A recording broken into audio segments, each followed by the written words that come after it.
선생님 여러분 안녕하십니까? 2025년 2기 2과입니다. 2과 창세기의 기초에 대한 부분인데요. 오늘 이 시간 함께 다뤄보는 부분 가운데 창세기의 기초가 무엇인지를 함께 예언 가운데 함께 풀어가 보도록 하겠습니다. 2과 창세기의 기초에 대한 기억서를 먼저 읽고 시작하도록 하겠습니다. 이튿날 요한이 예수께서 자기에게 나오심을 보고 이르되 보라 세상 죄를 지고 가는 하나님의 어린 양이로다. 요한복음 1장 29절입니다.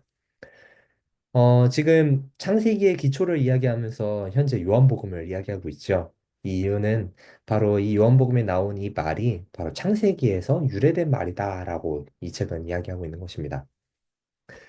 이 책은 처음에 배경 지식에 대한 부분들을 중요하게 다루고 있는데요. 제가 배경 지식이 있는 것과 없는 것의 차이를 나타내 보려고 이 퀴즈들 하나 만들어 보았습니다. 배경 지식이 있는 것이 우리에게 다른 어떤 이해를 가져다 줄까요? 아래의 질문을 읽고 생각들을 나누어 봅시다. 한번 이거에 대해서 한번 읽어주시면 되겠습니다. 성도님들께 교과 공부 가운데 읽어주시고 이것을 통해서 어떤 이해를 가지게 됐는지를 말할 수 있게 그렇게 시간들을 나누시면 되는데요. 학생 중 한 명이 청학교의 본당 5층에 올라갔다는 소식을 듣고 목사님이 놀라 뛰쳐나왔다. 이걸 듣고서는 지금 교사분들께서는 어떤 생각들이 드시나요? 아마 여기에 세 가지 질문들을 제가 하면은 한 가지 한 가지씩 답들이 떠올릴 것 같습니다. 목사님은 왜 놀라 뛰쳐나왔을까요? 라는 질문을 제가 해볼게요. 그러면은 뭐라고 대답할 수가 있을까요? 아마도 놀랄 만한 이유가 있었겠죠. 놀란 이유는 아마도 5층이었기 때문일 것입니다. 청학교 5층은 어디죠? 네, 옥상입니다. 지금 옥상에 누군가 올라갔다는 소식인 것이죠. 그럼 두 번째 질문입니다. 목사님은 누구 목사님이었을까요? 라는 것입니다. 청학교 5층에 올라갔다는 소식을 듣고 놀라 뛰쳐나올 사람. 아마도 그것은 저일 가능성이 높겠지요. 학생을 제가 같이 또 이제 케어하고 있는 상황이다 보니까 아마 학생들의 소식들을 듣고서는 무슨 일이야 이러고서 놀라서 뛰어나왔을 가능성이 있을 것입니다. 그리고 그 학생은 누구였을까요? 아마도 개구장이의 장난을 치는 걸 좋아하는 한 어떤 학생이겠지요. 이와 같은 이 질문들을 보면서 저희는 이 문장 가운데 많은 정보들이 내포되어 있음을 느끼고 있습니다. 사실 이 문장 속에 정보가 없음에도 불구하고 어떻게 이런 다양한 해석들을 할 수 있었을까요? 그것은 글 속에 담겨 있는 것이 아니라 읽는 독자 머릿속에 담겨져 있는 배경 지식으로 인함이라는 것이죠. 제가 이 밑에 있는 부분을 읽어보도록 하겠습니다. 요한계시록 해석의 문제는 이 책의 아주 오래된 뿌리에 대한 이해 없이 요한계시록을 해석하려 한다는 것이다. 오래된 뿌리에 대한 이해 없이 요한계시록을 해석하는 것이 문제라고 말합니다. 성경에는 유사 구절을 통하여 더 잘 이해할 수 있게 도와주는 핵심 구절들이 있다. 요한계시록에 나오는 거의 모든 핵심 개념은 어떤 형태로든 창세기에 나타난다. 이것은 이후에 성경에서 확대되어 설명되며 더 밝은 빛을 준다. 예언을 이해하는 열쇠는 사랑의 본질을 아는 것이며 하나님이 자기 희생의 사랑이 예언과 대쟁투의 핵심입니다. 창세기를 이해하는 것의 중요성을 확실하게 말하는 것인데요. 그 이유가 성경에서는 유사 구절을 통하여서 이것을 이해할 수 있게 만들어 주는데 저번 주 이야기한 것처럼 성경으로 성경을 해설을 해주는 부분들이 있는데요. 이것이 바로 창세기에 많이 등장한다라고 말하는 것입니다. 요한계시록에 나오는 거의 모든 핵심 개념은 어떤 형태로든지 창세기에 나타난다는 것이죠. 그래서 이 창세기를 잘 이해하게 될 때 더 많은 빛을 볼 수 있고 예언을 이해할 수 있는 열쇠를 발견한다라는 것입니다. 그래서 창세기 가운데 우리가 어떤 해석 원칙들이 있는지 어떻게 이해할 수 있는지를 하나하나씩 살펴보겠다라고 이렇게 설명해 주시면 되는 것이죠. 일월 소지를 함께 살펴보도록 하겠는데요.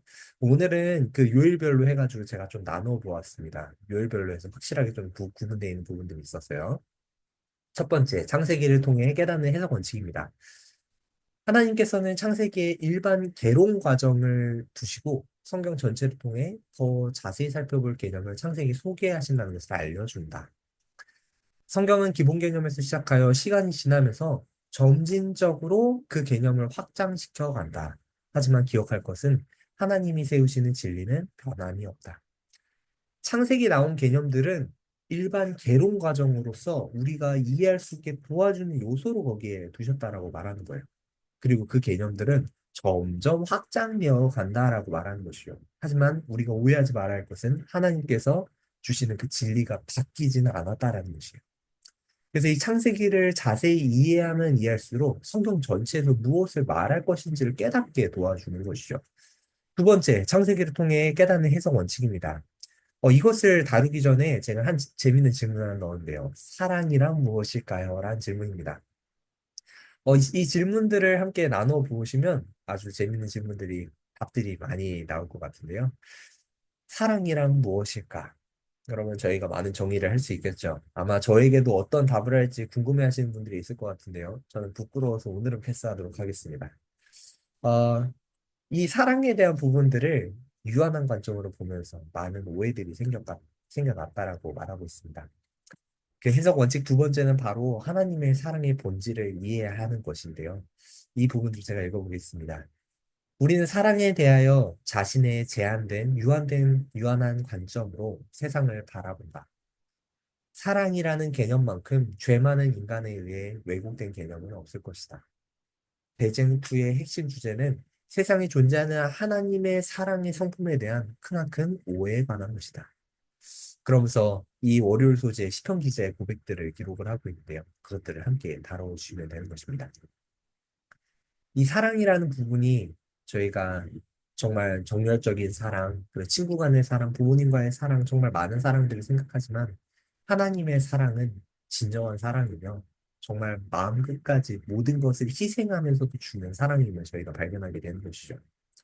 이 사랑이 바로 창세기에 나타나고 있습니다.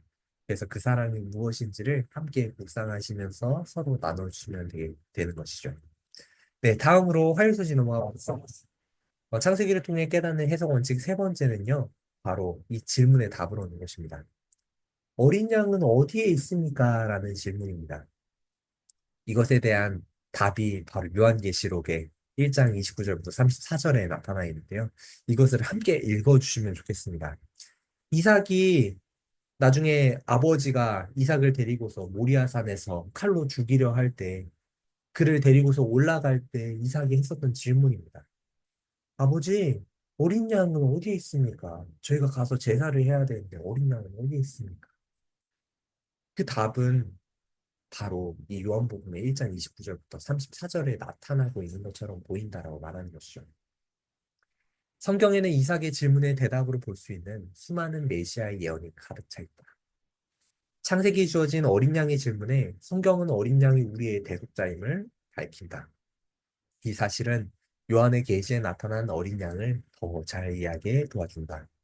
성경에 나오는 표현들 중에 정말 진짜 아무 이유도 없이 등장하는 표현은 제가 보기에는 거의 없는 것 같습니다. 항상 의도된 바가 있고요. 연결고리들이 있어서 이 성경절이 다음 성경절을 이해할 수 있게 도와주는 것입니다. 특별히 이삭의 그 사건들은 바로 모든 이후에 있는 1000년 이후에 그리고 500년 이후에 정말 많은 사건들 가운데 그것을 이해할 수 있는 사람들이 예수님이 왔을 때 그것을 그 뜻을 이해할 수 있게 도와주는 핵심 요소가 되게 되었습니다. 그래서 그것이 무엇인지를 이 시간 가운데 발견해 주시면 되겠고요. 네, 다음 수율 소식 가겠습니다. 창세기를 통해 깨닫는 해석 원칙. 죽음에 대한 부분들을 이 가운데 다루고 있는데요. 성도님들과 함께 죽음에 대해서 어떻게 느껴지는지를 함께 좀 나눠보시면 좋겠습니다. 죽음에 대한 이해, 그것을 이 책에서는 분명하게 강조해서 다루고 있는데요. 죽음은 우주의 유일한 생명의 근원인 창조주로부터 단절된 우리가 지불해야 하는 형벌, 죄의 싹수다. 종종 사람들은 죽음도 삶의 일부라고 말하지만 그것은 거짓말이다. 죽음은 죄로 인해 창조주에게서 단절된 고통스러운 대가이다. 그 해결책은 오직 예수님과 그분의 죽음과 부활에서만 찾을 수 있다. 이것이 죄에 빠진 인류를 향한 예언의 중요한 초점입니다. 우리가 죽음에 대해서 인간이 결국은 지고 가야 되는 삶의 일부이다. 이렇게 해서 많이 이렇게 하기도 하는데요. 이 성경에서 분명하게 말하는 것은 이 죽음은 우리가 창조로부터 단절된 지불해야 하는 형벌로서 언급하고 있다라는 점입니다. 그래서 이것을 해결하기 위해서는 바로 우리가 그리스도가 필요하고 예수님의 그 보혈이 우리에게 필요하다는 것을 말하고 있는 것이죠. 살아남은 이들 50페이지에 이렇게 이야기하고 있습니다. 하나님께서 제정하신 이 희생제물은 아담에게 그의 죄를 항상 기억나게 하고 또한 자기의 죄를 뉘우치며 이를 시인하게 할 것이었다. 생명을 끊는 이 행위는 아담에게 하나님의 사랑하시는 아들의 죽음 외에는 아무것으로도 속할 수 없는 그의 범죄에 대하여 더욱 깊고 더욱 완전한 깨달음을 주었다. 하나님께서 창세기에 제정하셨던 이 희생제물을 통하여서 아담은 그의 죄를 항상 기억나게 했고 그의 죄를 뉘우치고 시인하게 만들었다고 말합니다. 생명을 끊는 이 행위가 바로 아들의 죽음이 있을 것임을 정말 깨닫게 하고 더 완전한 깨달음을 연결될 수 있게 도와주었다라고 말하는 것이죠. 죽음은 결국은 예수님을 바라보게 만드는 요소임을 여기서 분명하게 보여주고 있는 것입니다. 다음으로 목요일 소지입니다. 창세기를 통해 깨닫는 해석 원칙 다섯 번째는 여전하신 하나님과 여전한 사단입니다. 이 가운데 핵심 요소를 제가 요약해 보았습니다. 사단이 온 세상을 잘못된 길로 이끄는 두 개의 기록이 있다. 창세기에 두 사람만 존재했을 때 일과 이것은 바로 그때 당시에 이제 선악과 통해서 일어났었던 일이고요. 그리고 계시록의 온천하를 꿰는 자로서 사단의 기록입니다. 사단 여러 모습으로 우리를 시험하려고 하지만 역사와 예언을 종합해 보면 단순합니다. 에덴에서 사용했었던 전략에서 결코 벗어나지 않는다는 것이죠. 말씀을 믿고 준비할 때 우리는 게임에 넘어가지 않게 된다는 말입니다. 그래서 우리가 하나님을 그 따뜻하신 하나님, 공의로우신 하나님, 사랑의 하나님을 우리가 여전히 이해할 수 있는 것처럼 사단의 그 시험 또한 우리도 여전한 그 시험이 있을 것을 알기에 우리가 창세기 가운데 그것을 깨닫고 예언 가운데 그가 어떻게 일하는지를 발견할 수 있게 되는 것입니다. 이와 같이 창세기를 통해 깨닫는 해석 원칙들을 이제 다섯 가지를 함께 나누게 될 것입니다. 그리고 이것들을 나눈 이후에 함께 적용을 해주시면 되겠습니다. 오늘 말씀을 내 삶에 어떻게 적용할 수 있을까요? 혹은 오늘 말씀을 읽으면서 느낀 것과 그리고 질문들을 함께 나누시면 되겠습니다. 그리고 맨 마지막 함께 이 금요일 소재의 글들을 읽어보시면 되겠는데요. 제가 읽고 우리 이 시간 마쳐보도록 하겠습니다. 때때로 그리스도인들은 들었던 말을 또 듣는 것에 지쳤다고 불평한다. 우리의 독특한 예언 기별이 공개적으로 선포될 때 우리는 이미 들었기 때문에 새롭게 배울 것이 없다고 생각하기도 한다. 그러나 우리 기별이 변함없이 일반적이라는 사실이 그것이 단순하거나 도전적이지 않다는 의미가 아니다. 오히려 그 반대로 무한하신 하나님의 마음에서 우리에게 전해지는 지식을 공부하다 보면 끝을 헤아릴 수 없을 만큼 그 주제가 깊다는 것을 깨닫게 된다. 저희가 하나님의 말씀을 읽을 때 때로는 이것이 너무 익숙하고 그리고 계속 반복적으로 들었었던 부분들이기 때문에 이것이 뭔가 새롭지 않아서 그런 재미가 없다. 혹은 이것이 깊지 않은 것 같다라고 그렇게 오해하고 합니다. 하지만 우리가 하나님께서 우리에게 주시는 그 기별들을 깊이 공부하고 연구하다 보면 정말 그 끝을 알 수 없을 정도로 정말 주제가 깊고 우리가 배워야 할 것이 너무나도 많다는 것을 알게 된다는 것이죠. 저희가 오늘 함께 배웠었던 것처럼 이 창세기의 기초, 이것은 바로 예언을 푸는 핵심 요소입니다. 그래서 창세기에 대해서 더 깊이 알아야 하고요. 예언을 연구하기 위해서 우리가 여기에 나오는 일반 개론을 더 깊이 이해할 수 있는 마음이 들게 되기를 간절히 소망합니다. 오늘 이것으로 오늘 교과 이과를 마치도록 하겠고요. 성도님들과 즐거운 교과 시간 되기를 간절히 바라겠습니다. 감사합니다.